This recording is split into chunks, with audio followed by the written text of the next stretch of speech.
Welcome to 9+ news. నేను సంగీత. Minor బాలికపై మాజీ సర్పంచ్ అఘాయిత్యానికి పాల్పడ్డాడు. అతనికి బాలిక తల్లి కూడా సహకరించడం పశ్చిమ గోదావరి జిల్లాలో కలకలం రేకెత్తించింది. నరసాపురం మండలం లక్ష్మణేశ్వరం గ్రామానికి చెందిన మాజీ సర్పంచ్ తిరుమాణి వెంకటరాజుతో మోకా లక్ష్మికి వివాహేతర సంబంధం ఉందని ఆరోపణలు వస్తున్నాయి. అయితే లక్ష్మి మైనర్ కూతురిపై వెంకటరాజు కన్నుపడింది. ఆమెతోనే సంబంధం పెట్టుకోవాలని లక్ష్మిపై ఒత్తిడి తెచ్చాడు. ఆమె కూడా కుమార్తెను బలవంతంగా తన ప్రియుడి వద్దకు పంపించింది. బాలిక మాట వినకపోవడంతో ఇద్దరు కలిసి తనపై అమానుషంగా ప్రవర్తించారని, వేధింపులకు గురి చేశారని బాధితురాలు ఆవేదన వ్యక్తం చేసింది. తాను జనసేన నాయకుడినని, తనకు డబ్బు పలుకుబడి ఉందంటూ భయపెట్టాడని ఆరోపించింది. ఈ ఘటనపై బాధిత కుటుంబం అధికారులను ఆశ్రయించి న్యాయం చేయాలని కోరుకుంది.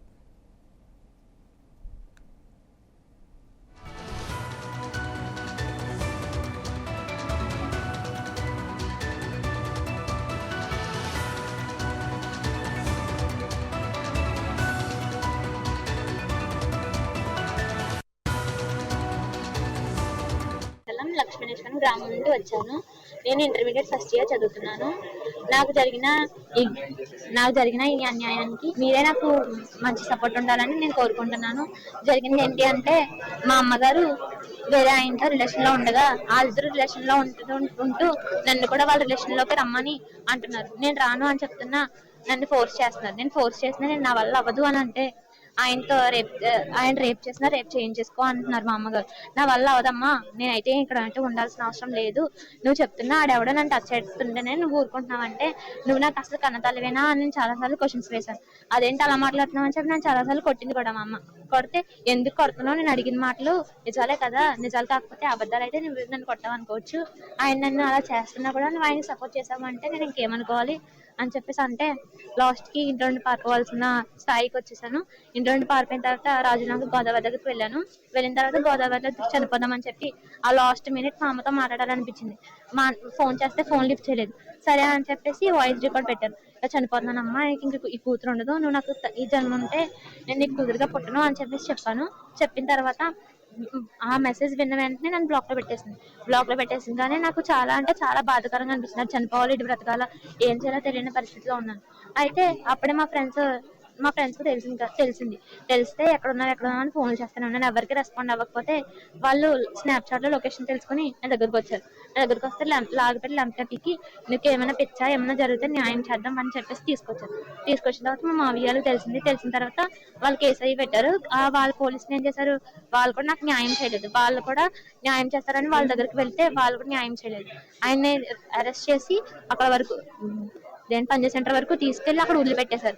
అక్కడ వదిలిపెట్టేసిన తర్వాత నాకు 2 days లో ఫోన్ చేస్తాను అన్న వాళ్ళు ఇప్పటి వరకు ఫోన్ చేయలేదు. 12th అయింది. 12th నుండి ఇప్పటి వరకు కూడా నాకు ఎటువంటి కాల్ రాలేదు, ఎటువంటి న్యూస్ కూడా రాలేదు. సరే అని చెప్పేసి నేను ఇప్పటి వరకు ఇక్కడికి రావడానికి మెయిన్ రీజన్ అంటే ఇదే. ఆయన తీసుకెళ్లి పంజా సెంటర్ ఎందుకని వదిలేదు, నాకు న్యాయం చేయాలి కదా, నాకు న్యాయం చేయకుండా ఆయన ఎందుకని వదిలిపెట్టారు. ఉంది జనసేన అదే అంటున్నారు. మాజీ ప్రెసిడెంట్ చేస్తున్నారు. పొలిటికల్స్ లో ఉన్నాను కదా, నన్ను ఎవరు ఏం చేయలేదు, నేను చంపేస్తాను, నువ్వు ఎవరికైనా చెప్పావంటే విషయాలు అని చెప్పి నన్ను చాలా బ్లాక్ మెయిల్ చేశారు. నా వల్ల అవదు, నేను చెప్పేస్తానంటే నువ్వు చెప్పు, అప్పుడు చూద్దాం నీ ఎడ్యుకేషన్ ప్రకారంగా నువ్వు చదువుకున్నా నేను ఫీజులు కట్టను, నేను చంపేస్తాము, నువ్వు ఎవరికైనా చెప్పినా అని చాలా అంటే చాలా బ్లాక్ మెయిల్ చేశారు. నేను అప్పటికి స్టిల్ అలాగే ఉన్నా కదా లాస్ట్ కి ఇంకేం చేయలేక పోలీస్ కేసు పెట్టాను. వాళ్ళు కూడా నాకు న్యాయం చేయలేదు. నాకు కూడా ప్రూఫ్ ఉండదు కదా, వాళ్ళు నాకు చేసింది పెద్ద ఘోరమే నేను చెప్పాలంటే.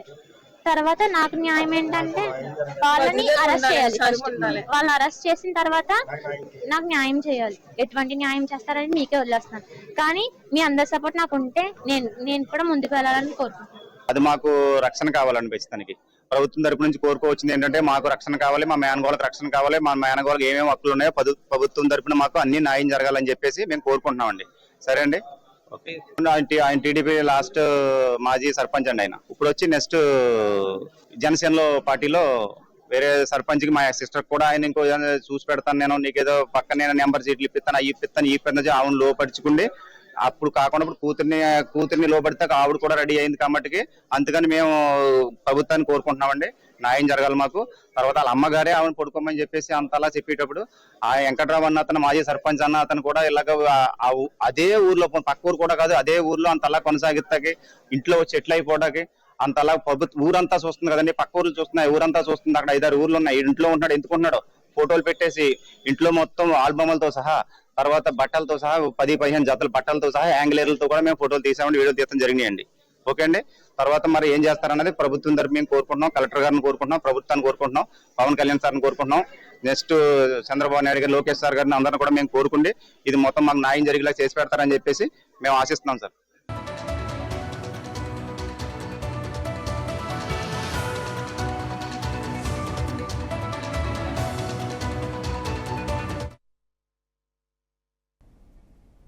ఈ ఘటనకు సంబంధించి మరిన్ని డీటెయిల్స్ మా రిపోర్టర్ వర్మ అందిస్తారు. వర్మ, మైనర్ బాలికపై అఘాయిత్యానికి సంబంధించిన వివరాలేంటి?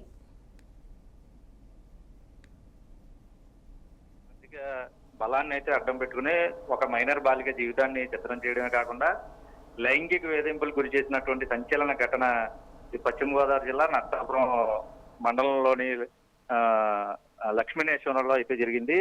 వివరాలన్నీ కూడా చాలా దారుణమైన పరిస్థితుల మధ్య ఈ ఘటన అయితే చోటు చేసుకుంది. సభ్య సమాజం ఎటుపోతుందా అని అందరూ ముక్కును వేలేసుకునే పరిస్థితికి ఈ ఘటన కారణం అని కూడా చెప్పాలి. ముఖ్యంగా జనసేన పార్టీకి చెందినటువంటి స్థానిక నాయకుడు లక్ష్మణేశ్వరంపురానికి చెందినటువంటి నాయకుడు ఎవరైతే వెంకటరాజు ఉన్నాడో, తిరుమల వెంకటరాజు అలియాస్ రాజుగా పిలుస్తారు, నరసాపురం నియోజకవర్గంలో జనసేన పార్టీలో క్రియాశీలకంగా ఉంటూ కూడా పొలిటికల్ గా చాలా పరపతి కూడా సంపాదించుకున్నాడు. అదే క్రమంలో నరసాపురానికి చెందినటువంటి ఒక మోకా లక్ష్మి అనే ఒక ఆవిడతో అక్రమ సంబంధం కూడా పెట్టుకున్నారు.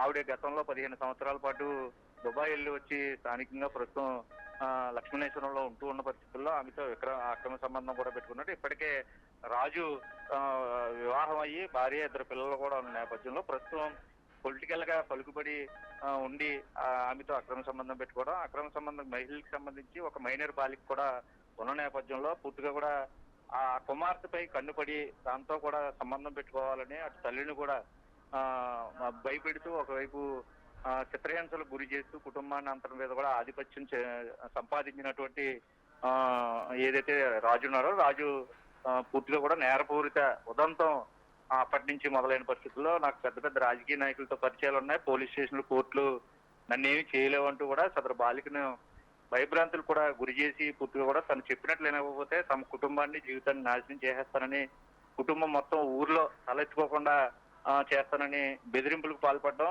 ఆ కేసులో అత్యంత దయనీయమైన పరిస్థితులు కూడా చోటు చేసుకున్న నేపథ్యంలో ఒకవైపు ఆమెకు భర్త కూడా ఉన్నారు, ఏదైతే మోకా లక్ష్మి మైనర్ బాలిక తల్లి ఎవరో ఉందో ఆ భర్త కూడా 5 నెలల క్రితమే ఇంటి నుంచి, ఎందుకంటే కుటుంబ తరహా కలహాల కారణంగా ఇంటి నుంచి వెళ్ళిపోయి ప్రస్తుతం ఇతర ఆధిపత్యం చెలాయిస్తున్న నేపథ్యంలో పూర్తిగా కూడా ఇక్కడ ఘోరమైన కోణం ఏంటంటే నిందుడు ఆర్థిక బలానికి లొంగిపోయినటువంటి తల్లి ఏదైతే సొంత కూతురిని రక్షించాల్సింది పోయి వెంకటరాజుతో అక్రమ సంబంధం పెట్టుకోవాలని బాలికపై తీవ్ర ఒత్తిడి తేవడమే ఇక్కడ ప్రధాన ఘటనగా అయితే మనం చూడాలి. లొంగకపోతే ఇంట్లోకి వేధింపులు కూడా చాలా సార్లు గురి చేసిందని కూడా తాజాగా ఏదైతే సభ్య సమాజం ఏమనుకున్నా సరే బాధితురాలు పోలీసుని ఆశ్రయించిందా, అసలు నిందితులను అదుపులోకి తీసుకున్నారా?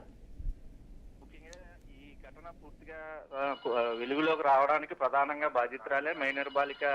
ఏదైతే ఒకవైపు తీవ్ర ఒత్తిడి లైంగిక వేధింపులకి పాడుతున్నటువంటి రాజు, అలాగే కన్న తల్లి మానసిక ఒత్తిడి తట్టుకోలేక పూర్తిగా కూడా ఏదైతే కలెక్టర్ పశ్చిమ గోదావరి జిల్లా కలెక్టర్ PGRS లో సంప్రదాయ ప్రజా సమస్యల పరిష్కార వేదిక ద్వారా కంప్లైంట్ చేయడం జరిగింది. వెంటనే ఇది మైనర్ బాలిక కేసుకు సంబంధించి కాబట్టి వెంటనే నితీష్ కుమార్ రెడ్డి కలెక్టర్ ఎవరైతే ఉన్నారో పశ్చిమ గోదావరి జిల్లాలో పూర్తిగా కూడా వెంటనే స్పందించి పోలీసుల్ని సమాచారం అందించి వాళ్ళని ఆ ఘటనా స్థలికి PGRS లో ఉండగానే పిలిపించిన తర్వాత మీడియా ముందు కూడా ఈ ఏదైతే జరిగిన ఉదంతం ఉందో కూడా చెప్పింది. ఈ కుట్ర కోణంలో రాజు ఎలా ప్రవర్తించేవాడు, మద్యం తాగి వచ్చి తనపై ఎటువంటి లైంగిక వేధింపులు చేసేవాడు, పక్కనే ఉన్న తల్లి ఎందుకు మాట్లాడకుండా ఉండిపోయేది అన్న అంశాలన్నింటినీ కూడా పూర్తిగా బహిర్గతం చేయడం, అటు తర్వాత ఏదైతే లైంగిక వేధింపులు పాల్పడ్డాడన్న సాక్ష్యాధారాలను పూర్తిగా కూడా లభించిన తర్వాత పోలీసులు కూడా ప్రస్తుతం మైనర్ బాలిక కావడంతో ఫోక్సో చట్టం కింద కేసు అయితే నమోదు చేశారు. అయితే ప్రస్తుతం